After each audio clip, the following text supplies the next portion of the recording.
Welcome to the Everyone's a Critic movie review podcast. I'm your co-host, Bob Zerl. Hey, I met you. You are not cool. With me, as always, is professional film critic Sean Patrick. I am the smart. I am the smart. S-M-R-T. I mean S-M-A-R-T. And Josh Adams. You goddamn communist heathen, you had best sound off that you love the Virgin Mary, or I'm gonna stomp your guts out. Now, you do love the Virgin Mary, don't you? Visit us at IHateCritics.net. We're also at everyone'sacriticpodcast.com. On Facebook, our Twitter and Instagram handles are CriticsPod. There you can check out our top fives, watch the trailers, read the news, interact with us and each other. iTunes, Stitcher, Google Play, Spotify, and all the podcatchers are one of the where you can listen to the podcast. No matter where you listen, though, please go to iTunes, subscribe, and rate and review the show. It really does help us move up the charts, and it matters. So if you could do that, we'll read your review on the air. And then ihatecritics.net/Patreon is the best way to support the podcast. If you want to get a credit on the show, go there and we will donate as little as $1 a month to as much as you want, and you'll get a credit on the show. We do have a new subscriber this week, Jason Bryant from Matt Talk Radio, Matt Talk Wrestling, and the Short Time Wrestling Podcast. I'm totally butchering his podcast.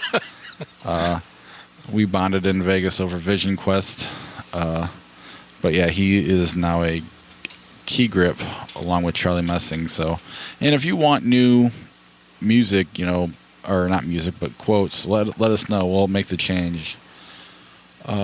News. Oh, exciting. Okay. I talked a while ago about the idea of a Masters of the Universe film, and my love for it has kind of spilled over onto this show for reasons only known to me, I think. And they've set a date. It's like December 2019, and they actually have officially directors. But I've never heard of something called Band of Robbers. Have either of you heard of this? Uh-oh. Okay, so they're a brother team called the Nee Brothers, N-E-E, and they've directed this show called Band of Robbers. Maybe it's a movie. Hell if I know. Point is that nobody knows who they are, and the fact that Sean was even like, I don't know. that doesn't spell good news. But writer David Goyer is still heavily involved in the project. That coupled with the news that F. Gary Gray is going... This is the director of Straight Outta Compton, The Negotiator, very well-known director. He's directing a movie based on the former toy property Mask. Now... Any of us 80s kids, I know, right? Any of us 80s kids that ever played with toys, Mask was like the crap. I have to settle for Mask because you couldn't have Transformers, or you couldn't have G.I. Joe, or whatever the case may be. I'm going to disagree with you. I always thought the Mask toys were actually superior to the other toys. Transformers would always fall apart. The arms were always coming off those things. What I meant to do by saying that is that's the general perception. Now, I had one Mask toy, and it was a smaller line of figures that go into vehicles that trade up or whatever, but it's very high quality wheels, and it went from a race car to a flying jet. And this guy had this really cool helmet on. And did I know anything about the show? Did I watch it? No. Did I play with anything more than that toy? No. But it's such a lesser-known property that I'm starting to think that every 80s toy property is eventually going to get its own film. I mean, they shouldn't waste their time making this into a movie. It's fucking stupid to make into a movie. But those toys were badass. I mean, the figures were slightly smaller. They were full plastic, but they had complete articulation on the arms and legs. So you could do so much with them. And then, of course, each of the cars had something different and unique about them, turning into boats or planes and stuff. Which I always thought was much more efficient for a team, is to have that type of ability. Yeah, folding plastic versus folding metal. I'm completely with you. But the fact that F. Gary Gray is actually directing this, it's weird. It is weird, isn't it? It would be like handing it over to, I don't know, another C-B-list director. What are the Nee Brothers doing again? The Masters of the Universe. Right, no, but what part of the... Oh, okay, I got the two movies Come No, on, that's okay. I This was, is completely useless news yeah, that I I'm wasn't just paying sharing with the attention. show, and you weren't paying attention. Yeah, it's okay. I forgot you brought another movie. It's the zone out portion of the show. For you, it just starts Well, early. no, I love He-Man. I'm And excited now about Star Wars.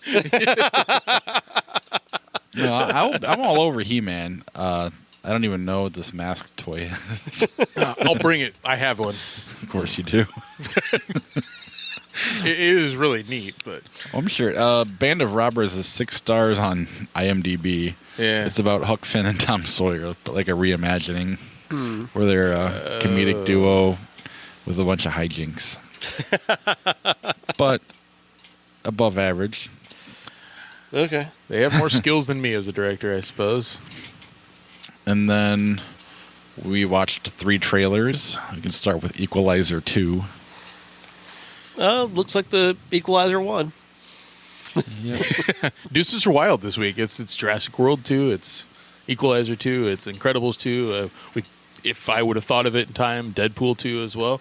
But this particular trailer for Equalizer, there was something a little strange about it in the way that Denzel moved. I don't know if you checked that out. Like, there's a way to edit the fight scenes so that it looks like he's still capable of making So it quick doesn't look like moves. he's 62. Here's the Or thing. 63 I could now. tell that he was 63 in the trailers, and I thought to myself, there's no way that trained killers are going to let this dude lunge towards them like Let this. alone podcasters.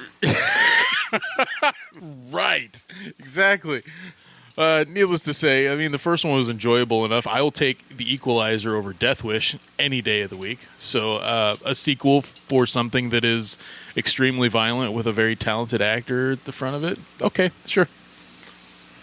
Fair. That's all I'm saying on it. Incredibles 2. Solid. You know, everything you would expect from a Pixar property in sequel form. I don't know. I think it'll be good, but I don't have a great deal of confidence in it.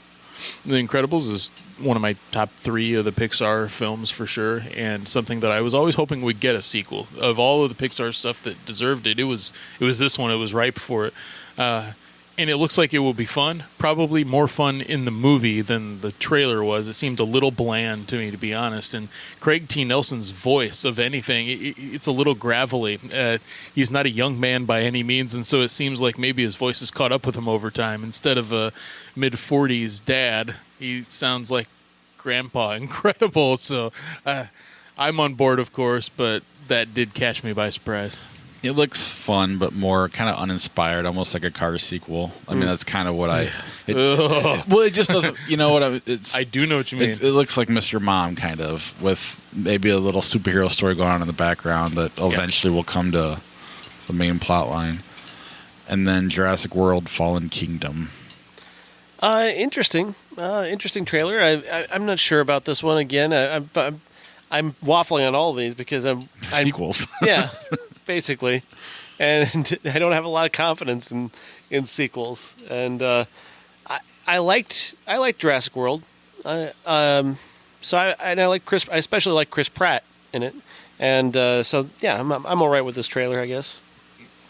The Spielberg came out either yesterday or the day before and said about this trailer that the film's third act is incredibly strong and it's the scariest that Jurassic has ever been.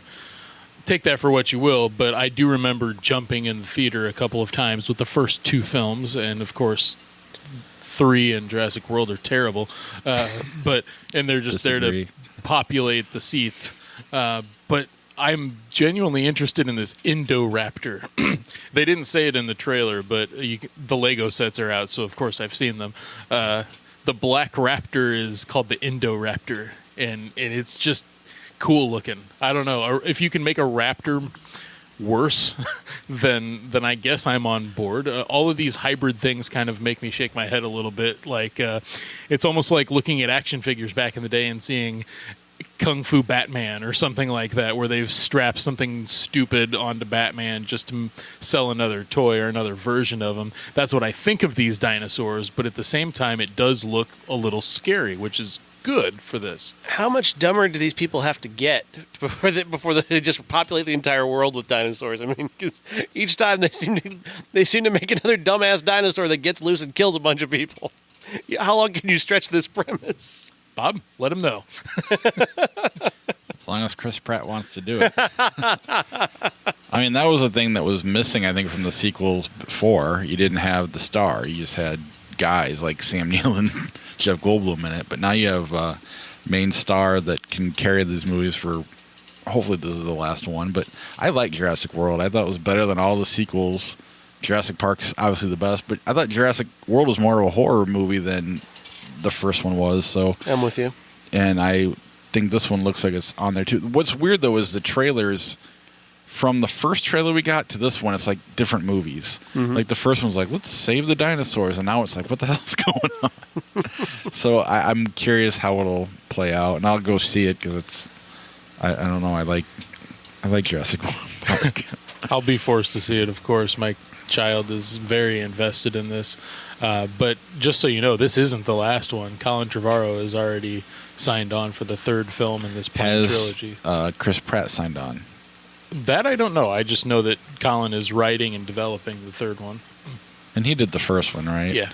So, I mean, at least you got that. You got some consistency, too. That's what was missing, I think, in the first round as well. Mm-hmm. All right, let's start the podcast.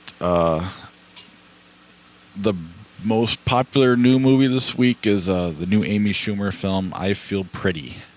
Yes, I Feel Pretty comes from a directing team that had been a screenwriting team only prior to this, and they did they've done one good movie, How to Be Single, was an okay comedy with Rebel Wilson.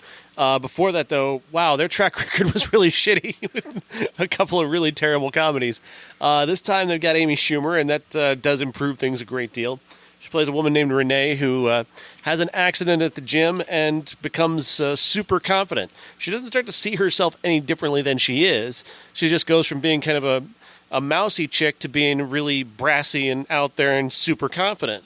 And obviously that's not going to last, and that's the journey that you're going to go on through the end of the film, is her coming to realize that it's the same person. Spoiler alert! But what you're here for is not for this very simple arc. You're here for the gags, and for the most part, I thought the gags were good enough. It's not a great movie, but the gags that are there are good enough because Amy Schumer is good enough. Amy Schumer's genuinely funny and engaging, and I want to see what she's going to do next, and I can't predict what it is that she's going to do next, and I like that level of unpredictability. It is a very straightforward movie. It is a very conventional film for the most part, and it does have some serious pacing issues. For the first hour is a bit of a trudge, but once it gets through that, it does pick up. And yeah, there's a big sappy speech at the end that is kind of overdoing things and really trying to convince you that there's a slightly more serious plot going on. But really, it's just about the gags, and the gags are good enough. Yeah, I saw this too, and I'm feeling the same way about you as the film. About the film on I feel the the same way about you, Sean, as I do the movie. It's okay. Sorry. Grammar, words, okay. And I feel about the movie, it's meddling, it's mediocre. She's the best part of it for sure. But there was something that bothered me about another review, and I read Ebert.com's review by Christy Lemire, and it really bugged me that she was focusing on the film's mismanaged message. And I'm trying to think to myself, she was arguing that by stating that in the end, working for a makeup company, she was voiding all of the possible messages that she could be gathering for the film. I disagree with that. There's a scene in the film in which Amy Schumer looks at herself in the mirror, and it's a great piece of acting, to be honest, to display that much emotion without saying anything. And the scene lasts for about 30 seconds to a minute or so, and you can tell how much like initial optimism and then eventual disgust she has in looking at herself. And I just envisioned all of the people that have at some point felt that way about themselves. This is the only film that I can think of, or TV show for that matter, maybe I've just not seen enough, that really looks at that honestly for a brief moment. And in that review, they're arguing that, well, it's completely devoid because the person was aiming to work for a image-only company. I don't think that has much to do with it. I think that this really is Amy Schumer getting her heart out there and saying there's nothing wrong with trying to do this as long as you're comfortable with yourself. And that's the message of the movie. So when I read a review like that really doesn't get the point of the film, like a lot of the times she doesn't, but in this particular case she really missed the mark, and I thought it was way better than she gave it credit for. Funny, at least.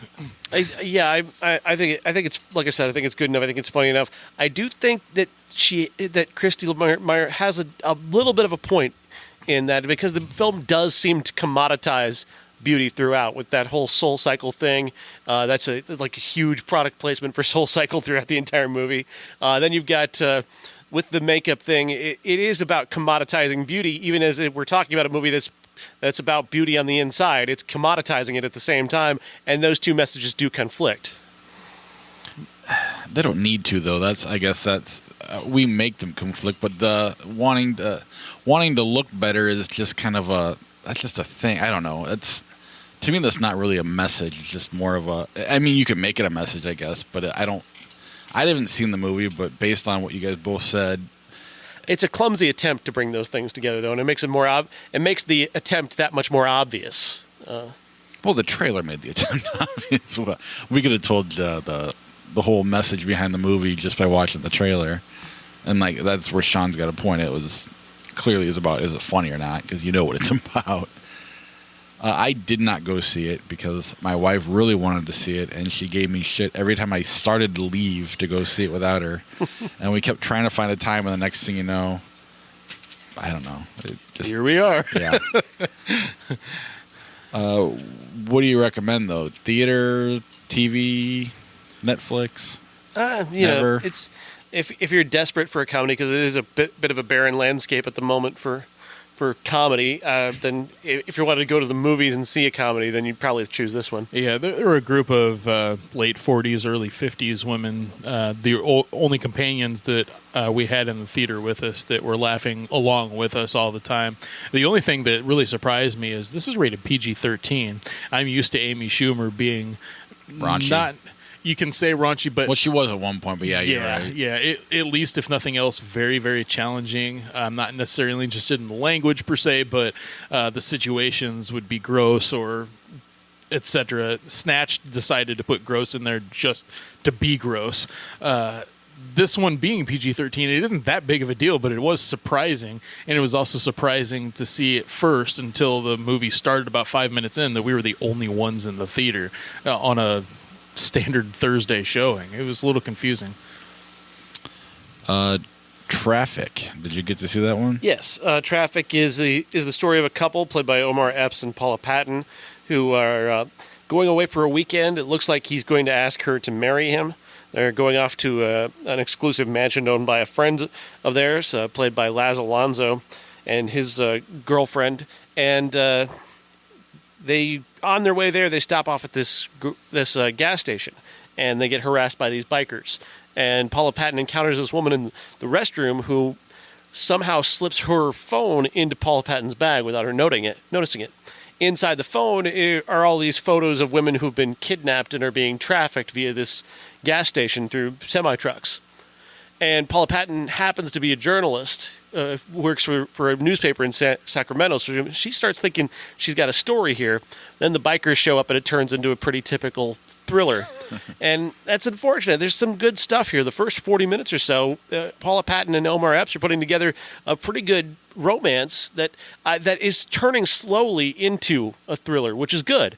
And I think if they had kept it centralized in as a battle of wits between these groups of characters, maybe that could work. But the final portion of the movie, they set out on all those various different cliches about people running through the forest and captured and escaping and all that, and it feels too familiar. On top of that, even though the movie is called Traffik, by the time you get to the trafficking plot, it feels like somebody just tacked that on to a different movie. Like, it started out like maybe we're making The Strangers with a black couple in a mansion with being menaced by people who they don't know.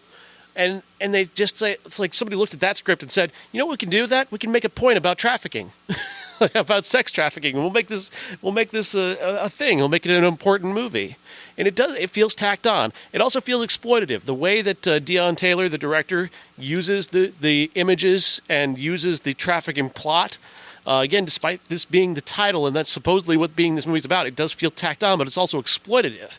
It feels like they're exploiting this idea and using it in a way that is unseemly to try and create a force of drama that they couldn't get any other way. Yeah, I didn't go to this one either. Neither did I. I was a little concerned that it wouldn't make the theater, to be honest, but Did it come to Moline Came to as well? Davenport. I did not see it in Moline. I might have gone since I had to wait for my wife for I Feel Pretty, and I wanted to knock out 2 of them. But yeah, I don't know. I guess I kind of figured it'd be like what Sean said. Maybe not that detailed. Obviously, I didn't know they'd tack on a plot at the end, but it didn't look very good. It is weird that the title is the portion that they tacked on at the end. Yeah, but Just goes to show just how clumsy this whole idea was. well, hopefully they can direct her as Tiger Woods, because that was her dream role, is to do a biopic on Paula Patton. Really? Interview I saw today, which she could pull it off potentially with the right directors, but obviously it'll never happen. I don't know. Who knows? And then Super Troopers 2, unless there was another movie that I'm missing. No. All right. Super Troopers 2. From the group Broken Lizard, who've done not one good movie in their entire run. Just not a single good movie. Beer, what is it? Beer Fest. Beer Fest, maybe kind of watchable on Comedy Central when there's nothing else on. I think that's about as close as they get to watchable.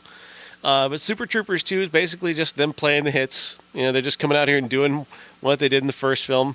The first film was about battling local cops in Vermont. This time they're battling a group of Mounties that they've got in this portion of Canada is now going to be part of Vermont, and they get to take it over from the Mounties, and then they've got their rivalry and the prank war and whatnot, and some kind of smuggling plots going on. And yeah, whatever. But the problem is the jokes aren't funny. They have all these gags, and they're kind of, some are okay. None of them made me laugh. And then they bring back, and apparently these guys think that this whole meow thing is their stairway to heaven. Like they've got to they got to play that hit because that's the one that everybody remembers. Which I didn't remember it. I had no clue. But I had people telling me, "Oh yeah, the meow gag. Yeah, that was great." And they kept saying meow all the time. Fuck yeah, and what is this? It's not funny. I didn't laugh at it. I didn't laugh at it when I watched the original. I didn't laugh at it when they brought it back and did it again this time. But people did. Josh? Or you didn't see this one, did you? I didn't see it. I watched the original, though, of course, which we'll get to. So you have watched this. Yeah, basically. I did notice that they set out to make this in 2015 and had it on an Indiegogo campaign or whatever, and that they raised the necessary monies for the film within 24 hours, and it was greenlit after that. That tells you that it clearly has an audience, and it's understandable why this got made. And anything it's already profitable. Right. Anything beside that is totally ancillary. Yeah, it's kind of neat that they got greenlit, because I guess the first one came out, it made $20 million at the box office, and then like $90 million on DVD, whatever. The studio that greenlights projects doesn't care about how you do on DVD. They only care how you did in the theater. So they could never get greenlit to do it again. Finally, I think it was in 15 or 14 that they got, okay, you can make it, but you got to raise the money yourself. And they did. And I don't know. It's hard to talk about this one without talking about the other one, because they are kind of the same thing. I get it. I get why people think it's funny. It's hard to say, well, it sucks because it wasn't funny, because it's just, I don't know. People find different things funny. But to me, it's more, if you just look at the movie itself, and the same with the first one, not good movies.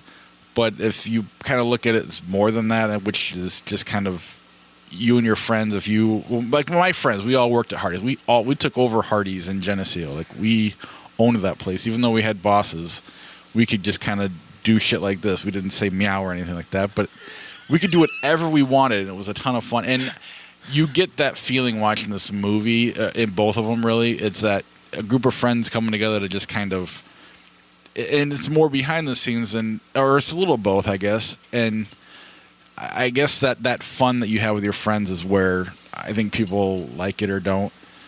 See, I didn't feel that. I didn't feel that coming off the screen. I'm not saying it comes off the screen. I'm just saying it's kind of there behind the scene. I just it feels so broy and self-satisfied. I mean, very smug about how funny they think they are, and that's just another aspect of it that I just don't care about. And I guess I disagree with that. I think it's more. I get why you would say it, but I kind of feel like they're more making fun of the broy part of it than, embracing it and going with it. But either way, it doesn't really. I don't know. I think it's in terms of independent artistic thing. I think it's cool that it exists and how they got it together, and how, very much like Clerks or something like that, just not as good, but good for them for being able to do what they have done. And I think the director went on and did some Arrested Development too. I know he did Dukes of Hazzard. Made a lot of money with that one too. Ladies and gentlemen, this is the main event for the linear, legitimate, and universally recognized Undisputed Classic. I guess we can move on to the Undisputed Classic, which is Super Troopers, just so you can continue your thought. Like I said, it's broy, self-satisfied, and smug. That's pretty much my assessment of the first and second movie. These guys really think they're very funny, and they're certainly entertaining each other. They seem kind of entertained by each other. I don't hate this movie. I know I'm coming off like I do. It's just I just didn't laugh. I just wasn't like I just not calling it broy and saying you don't hate it. No, I mean it's everybody's sense of humor is different, and I'm not in love with the movie either. I'm just trying to defend it as much as I can without being a huge fan of it. But I don't hate it either. I guess I would say I like it more than I hate it. But the fact that they're entertaining, I think you just kind of said what I feel is you can feel them entertaining each other. A movie like Grown Ups, similar concept, you don't feel that at all. Like that does not come across at all when you're watching. It does come across here unless you're putting blinders up and just being like, this sucks. But it doesn't make it good. And that's kind of all that I don't it's hard to. Josh? In watching this, I tried to go into it with a bit of an open mind, even though my post about the film on Instagram was like, I'm going to have to get through this. It was because it ended up being what I expected it to be. Having seen Beer Fest, having seen a portion of Club Dread, and knowing of the Broken Lizard thing, I wasn't too high on it because it reminds me of any film or series of films in the same way that Wes Anderson films are, in that you've got a group of people that like a specific thing, and they're just going to keep making things within that particular world and that particular sphere of influence. I'm not interested in absorbing any of that sphere of influence because it's not interesting for me on the outside. And that doesn't mean that I'm not going to laugh sometimes, and I expected to get a couple of laughs.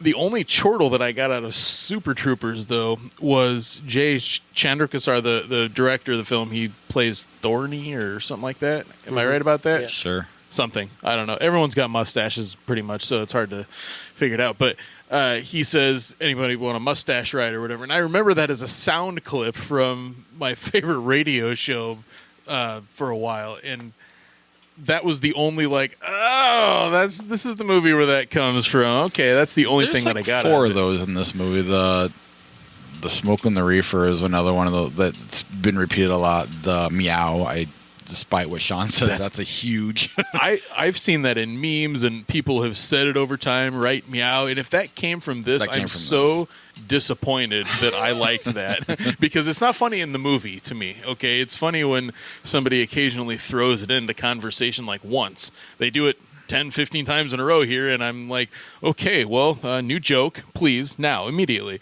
I watched the whole thing. I didn't turn it off. I do also get it. There are groups of people that really enjoy entertaining each other and think, oh, this would be really cool if we put this out, you know? And they take great pride in the fact that they were able to get that out for the world. We do the same thing here, in essence. Okay, so I can't fault them for that. I just certainly don't like that flavor of entertainment. I would rather not. If we're, you know, the mayonnaise, they're the ketchup. No, we're definitely the ketchup. They're the mayonnaise. We're the thing that I like. Oh. Even though we're very white. It's just comedy doesn't necessarily work as well when it's greatest hits. Music greatest hits, you know, are fine, but when you try to do greatest hits in comedy, it doesn't work as well because you've already laughed at that joke. I already laughed at that joke once. Now you're asking me to laugh at it again. You're basically, is this laugh nostalgia that we're going for? Or for sure. Come up with an original joke. Well, there were. I mean, they definitely, and I don't, not trying to say they did it successfully, but they do. It's very self-referential in terms of it being a sequel, and the whole time they're going, it's got to be the Mounties because that's who the bad guys were in the first one. Well, so that they seemed aware of that, but that doesn't necessarily mean they to me, I was thinking this kind of a in between like an Adam Sandler fan and then like a Jackass fan. That's kind of where these guys fall because there's definitely stunt, sure, yeah, and nudity stuff that I think I've seen all their penises at this point. I'm pretty sure. Delightful. I have a list. I keep track. But I don't know. It is what it is. It's a comedy. It's hard to say something's not funny when it's just not your flavor. But my brother and all his friends were huge fans of the first one, and so I'm couching it in that I don't think it's funny. Right. That's what I'm saying. I'm not insulting your opinion. I'm just trying to defend the. Noticing that a couple of well-known faces are in Super Troopers as well kind of got me interested. And I did is it Albert Finney or Brian Cox game the entire film until the end credits. You guys know what I'm talking about? Because they kind of bear a small resemblance to each other. And I thought, oh, that's really neat that these guys got Albert Finney to be in their film. Oh, it's Brian Cox. He slums it every once in a while. Never mind. And the second one, too. Yeah. I'm surprised he's still alive. Me too. There's so many things I didn't get in terms like they repeat basically every Canada joke that you've ever heard about Canada being too nice or syrup or all this stuff, which I guess syrup was in the first movie too. Yeah. That repeats here, and then the lazy Canada jokes, and then lazy American jokes. I mean, there's a whole lot of laziness that goes into what these guys do. Here's one of the laziest things, and I don't think it was intentional. I think this is just a pure coincidence. They are constantly making fun of fat Americans. The two fattest people in this movie were Canadian. Which I don't think was an intentional joke. I think they were just, like Will Sasso and then the guy was supposed to be Farva's duplicate in Canada were all bigger than Farva. So. And Farva, if there's a character in a movie that's unfunny, boy, that guy's the king of unfunny. That joke gets real old real fast. I did laugh when he shocked himself. I know that's not that funny, but this is the second one. I don't know. You laugh here and there at anything, whether it's good or bad, I suppose. Put your top five. Who's your top five? But with that, our top five is bad cop, movies. Is that how you? We only had one participant from Instagram.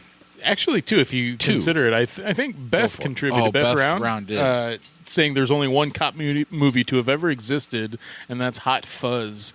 Yeah, okay, sure. Well, that's another club. Yeah, I'm more likely to go for the Edgar Wright comedy. Oh, definitely. For sure, than the Broken Lizard comedy. That's definitely a tear up.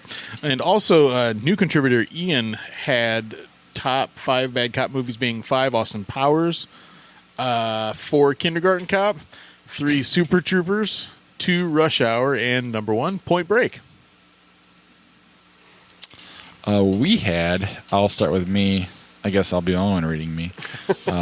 Number 5, Harvey Keitel, Bad Lieutenant in Copland. 4, Gary Oldman, The Professional. 3, Matt Damon, The Departed. 2, James Cromwell, LA Confidential. And 1, Nicolas Cage, Bad Lieutenant, Port of Call, New Orleans.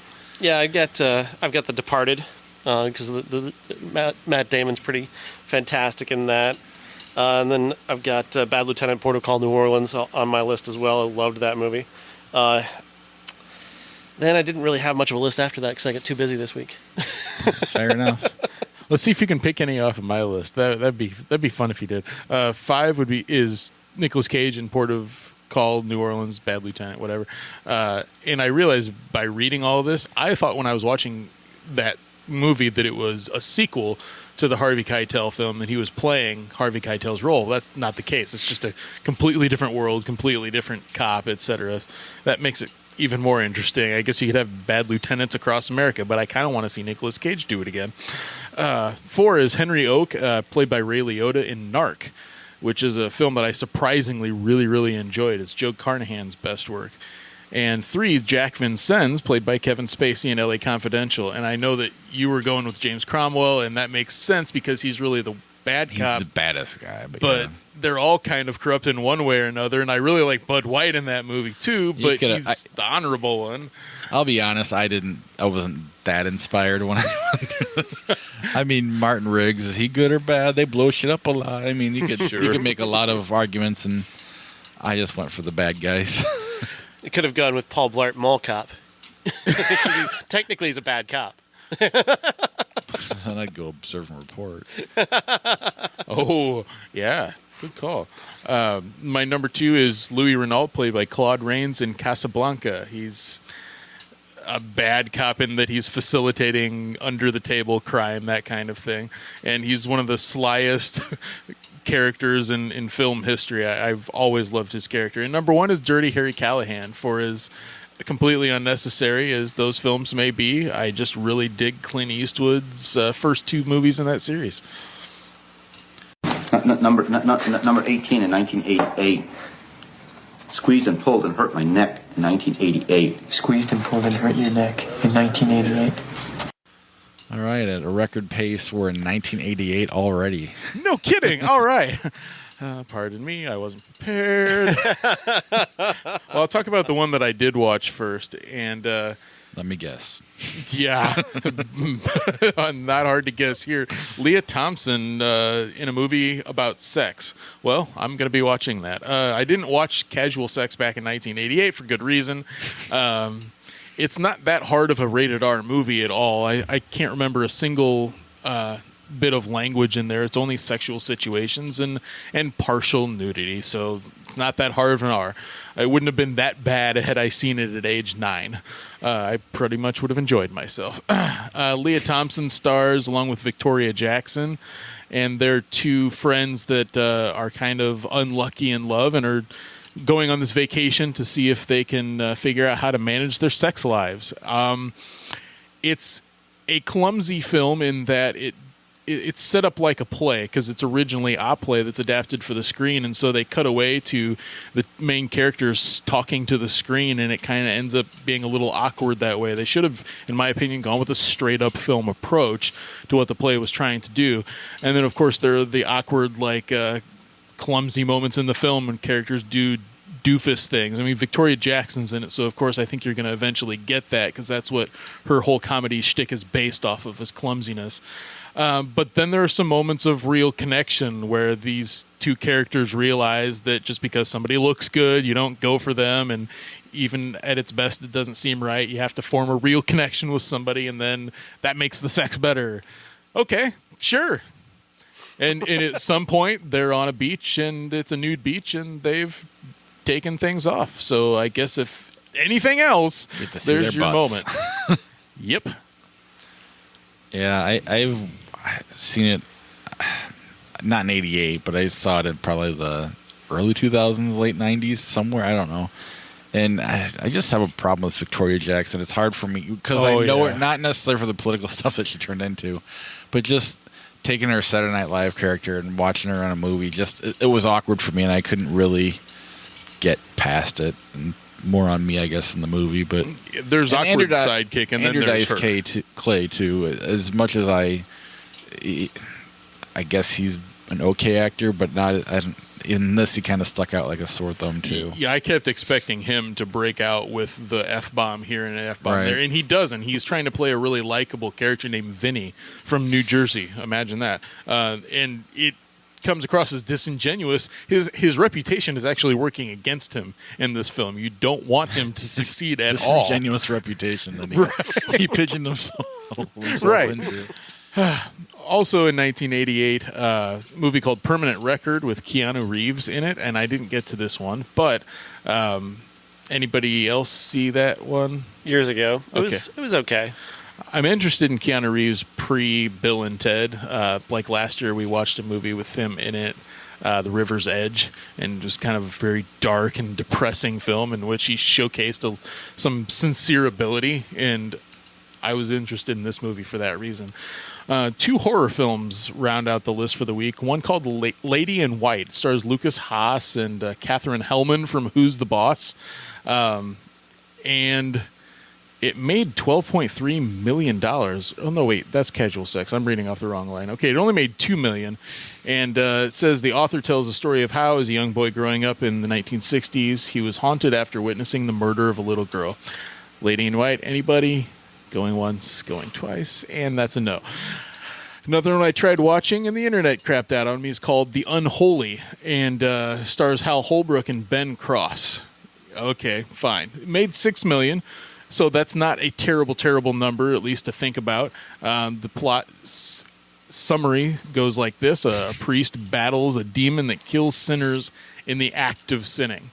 Okay, anytime you involve horror films and priests and demons and sin and stuff like that, I'm definitely on board. That's why I was interested in this movie, to see how serious and what gory. What confuses me about this premise is, why would the demon kill you if you were sinning? Because the demon wants you to sin, don't they? Isn't that kind of the whole... That is a solid point. And if, why if you go to hell did they torture you there forever if you're... It never made sense to me either. Yeah. That's because it's not there. Hal Holbrook, movie star. Yeah. I mean, he's a fine actor, but you're going to put him in the lead of your movie? I don't know. Yeah, this is a bad movie. This is a really bad one. It's poorly made. It's of course this is typical of this genre. It's a Italian director, Camillo Villa. They like splatter movies for sure, but this movie just doesn't have. This is like a toothless version of an Italian horror movie. Huh. Yeah. Well, that's 88, isn't it? It is. Next week we've got 5 films, and they don't get a whole lot better than what we had this week. The sequel to Critters is the best looking thing. Exciting. Well, at 40 minutes... wow, this is a short show. You can do Flick Shot for 40 more minutes.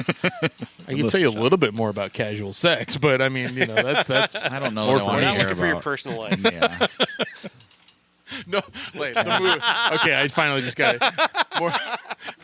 See, you should have done that on purpose. That line alone would have been funny if you meant to literally talk about casual sex and not the movie. Casual sex implies like multiple partners and different situations, things like that. It's fun. In theory, I don't know. What do you mean in theory? Yeah, that's the show. Next week, Avengers: Infinity War. Do we need to do a death pool? See who's going to survive. I'll take War Machine. He's dead. War Machine's gonna die. Oh man! Right after he got his like prosthetic suit and stuff too. That's rough. I'll probably go with you on that one though. I'll take Captain. You think he'll die in this one? Yep. That's good. You better. Everything lines up for the Shield to be taken on by Bucky or Sam Wilson. There's a precedent for it in the comics. I think Captain's run is full course. I think him being a sacrificial character really could do it. Him and Iron Man, both for that matter, could be a thing. Or on the flip side, Captain America dying could be the thing that makes Iron Man finally wise up and say, you know what, I might have been wrong about all that crap. We really did need what you said. Yeah, I'd imagine within the next 2 movies, Iron Man's going to at least retire, if nothing else, and be done for good, because I can't imagine Robert Downey Jr. makes another movie after that with these guys. Hemsworth is coming up on his... They all end at the same time, don't they? Downey, Chris. I'm unsure and about their contracts, but what I thought I read something today where a lot of them, Thor, Iron Man, and Captain America, all after the fourth one, all their contracts are supposedly up or something like that. that would make sense. I mean, Black Widow is getting her own film, so we know that Scarlett Johansson, even if it's an origin film, she will be back for another film. Gosh. My son and I actually have a bet. It's a $2 bet, nice and minimal, where I told him I thought that Red Skull would come back in this film. And I know he's a minor villain from the first Captain America movie. Why would he be involved? We have the idea that he's already dead. But I thought that he was actually really sucked into a different dimension because of the Tesseract's power and whatnot. And how does Thanos manage to get his hands on the Tesseract again? Well, Loki has it. Okay, so Loki would be, in theory, the person to take it from. But who would tell him where it was or where to get it? Who would lead them towards Earth but somebody like Red Skull? And it was just announced today that one of the Black Order, which is the group of aliens following Thanos to Earth, all of their voices had been released. Like Carrie Coon is playing one of them. We don't know who Peter Dinklage is voicing, but everyone has been mentioned but this one character, and I had thought to myself, maybe they haven't released it because it's Hugo Weaving, and he's coming back to voice a character that has evolved from Red Skull to this deathly-looking thing. It turns out that's not the case. It's somebody else. But I'm still holding out hope that all of these random characters that we haven't seen for a long time, such as where's Nick Fury? Where is Hawkeye? Right. He's been in there. I was thinking like Betty Ross from The Incredible Hulk. Where is she doing this whole time? Why does Hulk have interest in anybody else like Black Widow when he's forgetting about Betty Ross back home? Now, I got to ask you, Josh. Yeah. Have you heard this theory about Black Widow, that she is in fact a Skrull? No. WhatCulture.com, I'll give them credit for this. They put this theory out there this week that there's hints throughout each of the appearances of Black Widow that she may not appear who she really is. Her hair keeps changing. Mm-hmm. At one point she wears a really funny looking mask during Captain America, Winter Soldier. There's various different clues that they point to that shows her appearance continuously changing. And of course the Skrulls are shapeshifters.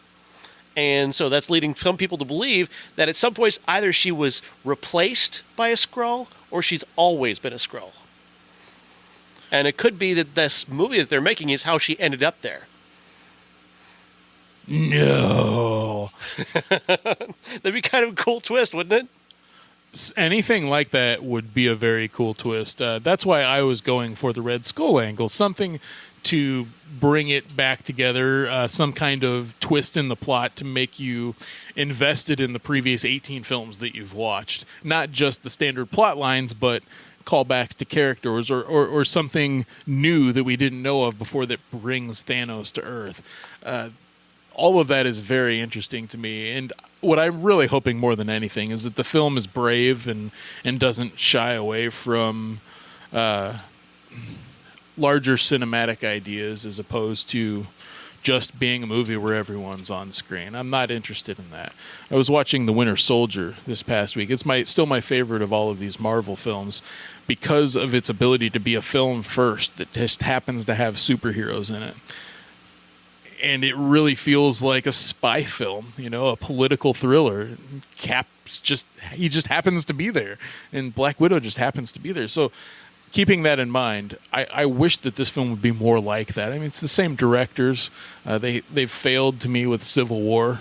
And I'm really hoping that all of this time spent in this universe and the time that they specifically have spent on this film really comes together with something that pays off. I mean, I've spent so much money on these movies, too. I do want to pay off.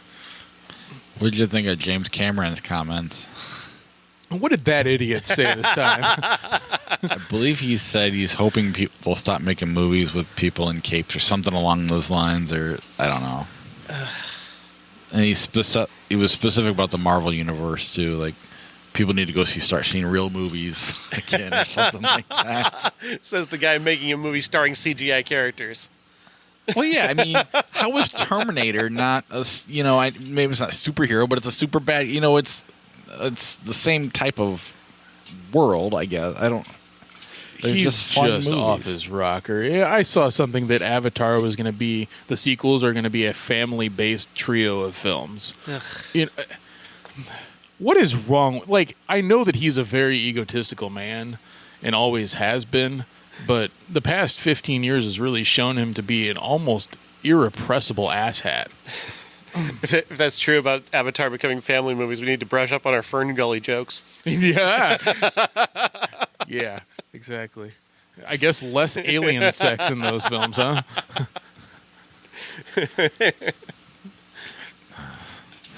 Will unobtainium remain unobtained? That's what I would know. Oh, but yeah, so next week is the Avengers. And then if you're feeling up for it, I don't think Sean is, but I might watch the week of the new Chris Rock, Adam Sandler movie. Looks pretty decent for an Adam Sandler movie.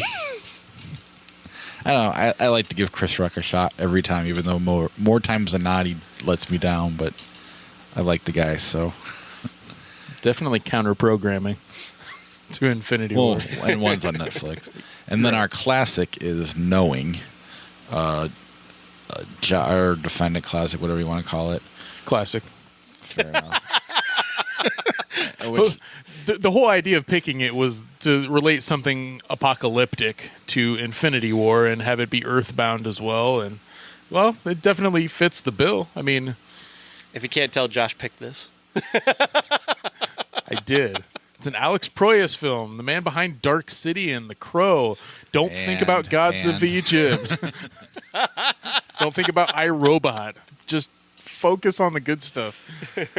I've seen Knowing. There's nothing. I can't focus on the good stuff. Just go to RogerEbert.com, type in Knowing, read the review, and join me next week. The old Devil's Rejects argument. I like it. Yeah, if you can use it, I'm all over it. I support it greatly.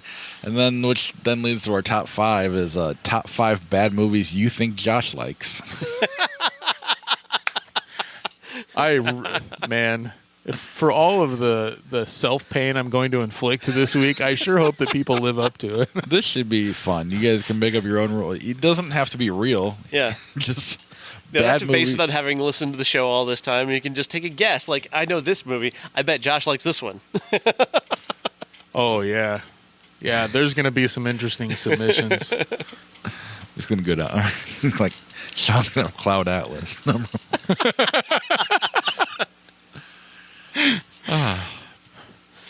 But like I said at the beginning of the show, I do want to thank our Patreon supporters, and we do have a new Patreon supporter, Jason Bryant. He's joining Charlie Messing in our Key Grip category.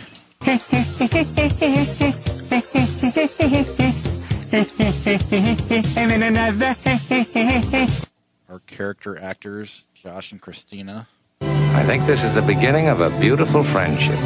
Our special effect level, Corey. May the Force be with you. Our associate producer, Jason from New Mexico. Everybody has to eat shaving cream once in a while. And our movie stars, Dave Severs and Uncle Jeff. I want the truth! You can't handle the truth! If you want to be a Patreon supporter, ihatecritics.net/Patreon. Get yourself a credit on the show. We do need to, we keep forgetting to talk about a bonus episode. I don't know. Sean, are you still in training? Is time still tough to get a hold of? I'm free any Monday night. Any Monday night. So we'll have to figure out a time to do that works out for all of us, where we have an open Monday to do our next bonus episode, which will include Fishing with Gandhi, the movie we've been talking about for 4 years, 3 years, whatever. The next Monday night that's open all night is May 7th for me. Okay, May 7th we'll pencil in. Yeah. That. And then if you want to go to ihatecritics.net, there's an Amazon link there. If you click on that before you go shopping at Amazon, we get a portion of the proceeds, and it doesn't cost you anything. And then iTunes, subscribe to the show there no matter where you listen to us. Rate and review the show, and we'll read the review on the air. It helps us move up the charts and compete with How Did This Get Made and a million other movie podcast. Otherwise, we will see you next week.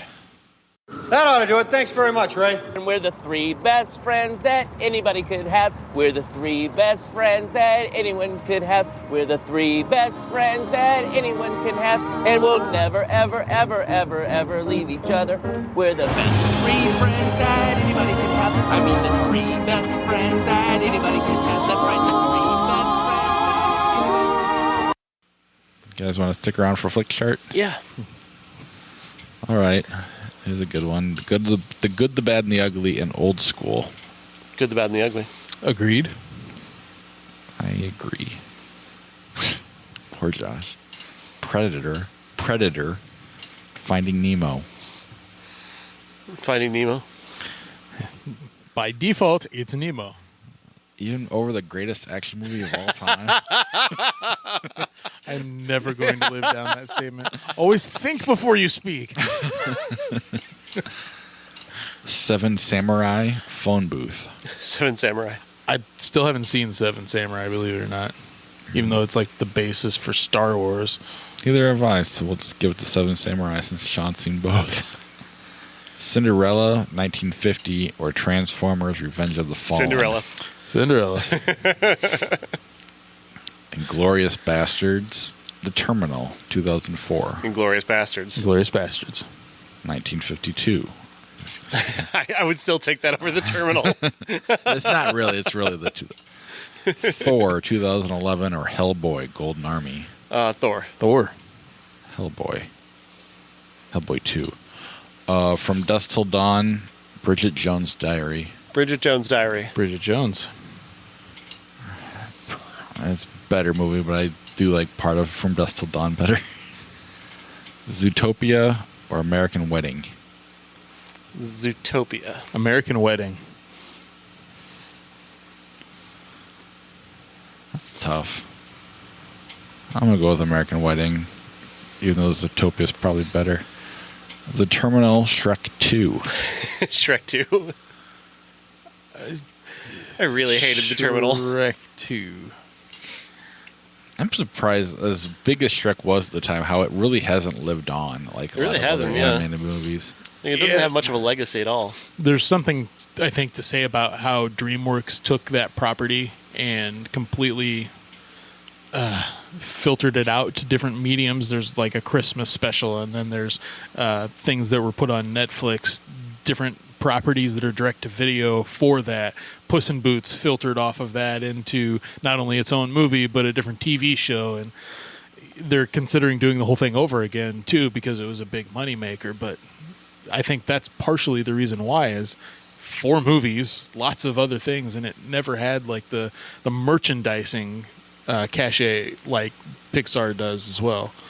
I used to sleep with a giant Shrek doll just because I like a lot of pillows when I sleep, and so it took the place of a body pillow. Then one time we were camping and my wife threw it in the fire because it just.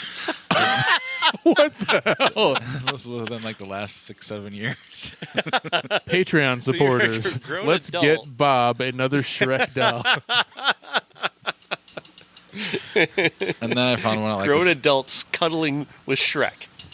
Or it could just be a pillow, but it's easier. Could have been your wife. No, she won't allow that. Minions or Red Dragon?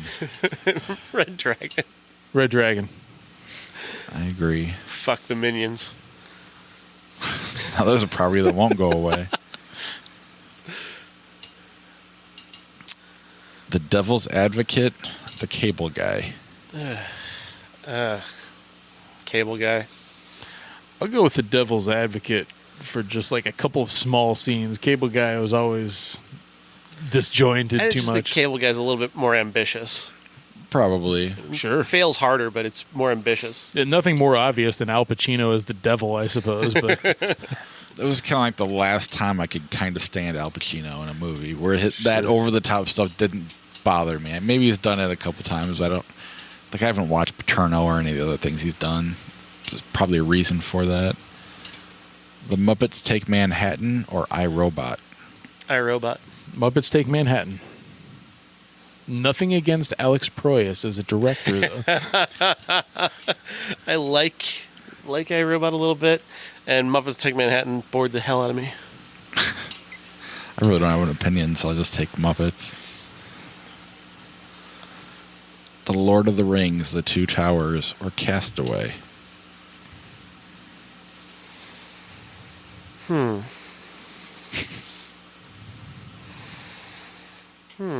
Sean is considering it. Bob, are you looking forward to a few weeks from now when you get the opportunity to watch The Lord of the Rings, The Fellowship of the Ring?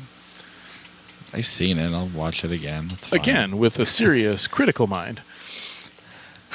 It's just... I'm going to try to get rid of the critical mind so I can attempt to enjoy it. Okay. This is just a perfect draw for me. I don't know. I can't take a side on that.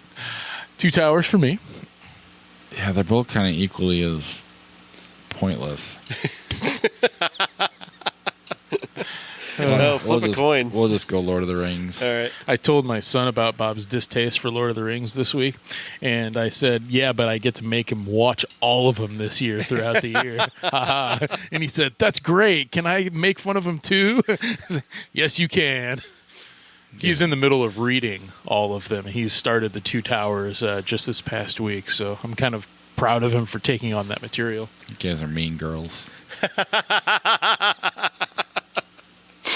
Which kind of lands like right around Josh's birthday. Yep. It's the week of the weekend right before, yeah. But then Lord of the Rings is right after that. So, I Am Legend or The Nutty Professor, 1996. Yeah, it's I Am Legend. I Am Legend. Agreed. Blade, 98, or Dr. Seuss's How the Grinch Stole Christmas. Blade. Are there any movies you guys want to try to move? I can't think of one right. off the top of my head. No, I know a couple weeks ago we were thinking of moving something ahead. I just can't remember which one it was. Where do we have Texas Chainsaw Massacre? Not in the top 20. Type it in and see where it goes. Because I love that movie. It's in my top 20 now. The more time I spend with that movie, the more I talk about that movie, I love it more. The hell of a movie. I'm interested to know if there's a really great definitive Blu-ray of that one because of the stock of the film and remastering processes and whatnot. I wonder if there was one made at some point. I'd really like to get my hands on that. Yeah, same. I got a lunchbox. Remastered lunchbox. All right. Texas Chainsaw Massacre, Batman Returns, which seems to be the go-to every time we start this. Yeah. Texas Chainsaw Massacre. Agreed. And it's saving our choice, and it's Texas Chainsaw Massacre versus His Girl Friday. That's a tough one. I love His Girl Friday, but I'm going to go Texas Chainsaw Massacre. Agreed. As will I. Texas Chainsaw Massacre, Die Hard 2. Texas Chainsaw Massacre. Agreed. Yep.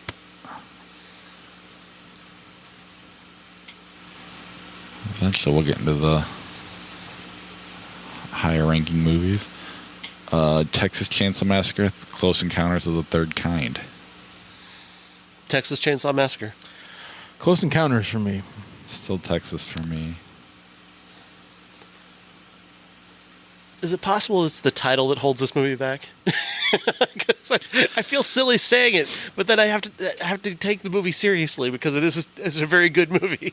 Well, I think it's really I think Freddy and Jason didn't help it. Michael Myers didn't help it. Not to mention the sequels that came after it. I think it matches the film's content. It does. You know? It's just I never think of it when I'm thinking of that movie, especially after we watched it as a classic. Whenever it was, 2014, I think, 2015. It really caught on for me that time as completely divorced from anything else that came after it. Texas Chainsaw Massacre versus Liar Liar. Texas Chainsaw Massacre. That movie is way too high. Way too high. Wall-E versus Texas Chainsaw Massacre. Texas Chainsaw Massacre. Wall-E by a slim margin. I'm with Texas Chainsaw Massacre. Texas Chainsaw Massacre or Dogma? Dogma. Texas Chainsaw. Man. Tough one, huh? I mean, I'm fully aware that I like Dogma probably more than I should. In fact, my son came up to me today and goes, "Is there a poop monster in hell for real?" And I don't know if you remember Dogma much at all, Josh. Oh, or not. I remember Alanis Morissette as God. I remember Buddy Jesus and George Carlin as the priest. I remember Affleck and Damon, obviously, as the two main characters. Beyond that, just seeing Alan Rickman as well. Yes. He's to me the best part of Dogma. Oh, I think most people would. I think Kevin Smith would tell you that. Yeah. Oh, okay. I kept wondering when I was watching it, what the hell is Alan Rickman doing in this movie? No offense to Damon or Affleck, because I knew that there was a relationship there, but wow. Yeah. I like Dogma better, but I'm fully aware that Texas Chainsaw Massacre is a better movie, if that makes sense. Because, I mean, I could watch Dogma every day for the rest of my life if I needed to. Yeah. Are we done, or is it going to keep going? That is the question. Good old country internet. Almost there. But, oh, sorry. Texas Chainsaw Massacre or Heat? Texas Chainsaw Massacre. I agree. But it's a similar Dogma fair. thing. But it's probably the Dogma argument for you as well. That Yeah, it is. I'll go with Texas Chainsaw. It's really? By a slim margin, though. Texas Chainsaw Massacre is our 7th best movie. That's good. Almost Famous #1, Good Will Hunting 2, Eternal Sunshine 3, Chasing Amy 4, Dogma 5, North by Northwest 6, then Texas Chainsaw Massacre, then Heat. Oh, that was fun. Yeah. Hey, we hit an hour. Look at that. Anything else before we wrap it up? Feels like a February week, where there's nothing going on. Yeah, what if I Feel Pretty didn't come out this weekend? Like it wasn't supposed to. Supposed to next week. We probably would have done a streaming challenge. Times 2. Yeah. Watch every movie on Netflix. I know we're doing that next week, right? Yeah, potentially. We'll reconvene midway through the week and see where we're at with time, because I do want to watch Knowing again to make sure I still hate it. That's it. I'm going home tonight and watching that. I mean, maybe it'll change. Maybe. You never know. Sometimes you watch something for the second time and it's great. And the fact that it's using my Devil's Reject argument with Knowing kind of makes me happy. So maybe it'll work this time. You go ahead and stand behind that Roger Ebert straw man you've built. That's fine. Sad face. If it had been anyone else than Alex Proyas, I might have put the prestige to the side a little bit. Like what got me to it was knowing that he directed The Crow and knowing that Ebert gave it such a high mark. I didn't read the full review until after I watched it, and I felt very justified, but that's what got me to it. It annoyed me because it had a number in the title, which if you put a number in the title, I'm probably not on board. 7 did it for some reason in the after film, like the DVD, VHS marketing. It's like, no, stop doing that. It makes no sense. I hate it when that happens. Well, that's not just a sideways V. What's that? That's not just a sideways V. That was a 7. There was a 7. Yeah. SE7EN. All these years, I thought they just turned the V sideways. Well, 7 has a particular way of marking, Anyways. It's not nearly as fun as Fan 4-Stick. Right. Yeah, that's really annoying, okay? But knowing he was using that font that everyone was using at that particular time, from like 2001 to 2007, everyone just used that font. And it pissed me off, and I decided not to see it in theater or anything like that, and the numbers and blah, blah, blah. And then I came back to it afterwards, so I'm excited about it. When's the last time you watched it? 2011, early 2011. And that was for the second time, and I obtained it shortly thereafter. So the odds of you watching it and being like, "Oh my God, this sucks," are slim. It's happened to all of us. It's definitely happened. Because of this show, I've definitely shed at least one film, probably more, but definitely can happen. Probably not though on this one. No. I'm going to add one more movie next week. I mean, hopefully, if it comes through, I'm going to see a movie called Duck Butter, starring Alia Shawkat and Leia Costa. Mae Whitman's in that as well. Directed by Miguel Arteta. Fine director. So hopefully I can see that one this week as well. Duck Butter. That's what it's called. Sounds like Buck Futter. What the hell? The Celebrity Jeopardy Connery. Oh, okay. Buck Futter. You know.